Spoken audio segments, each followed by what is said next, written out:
Bugün o məlum tarixdən 25 dekabr 2024-cü ildən düz 1 il ötür.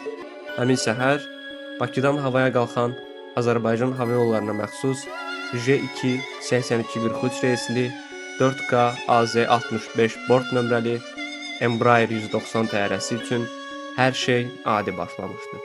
Təyyarə Qrozny səmasına yaxınlaşarkən bölgədəki hərbi gərginlik pik həddə idi.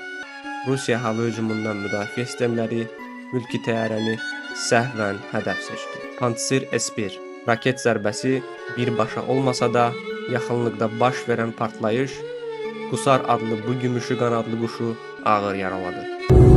Hamı kəmərlərini bağlasın. Hörmətli sərnişinlər, təlimata uyğun hərəkət edin, hər şey yaxşı olacaq. Hamı eləsin, kəmərini bağlasın. Dəhlizdə durmayın, təhlükəlidir.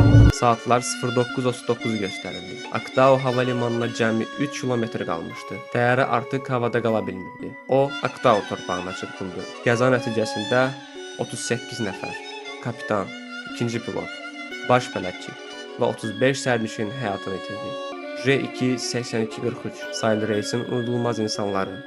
Siz mənzil başına çatmadınız. Amma Azərbaycan xalqının sonsuz sevgi və ehtiram limanına əbədi lövbər saldınız.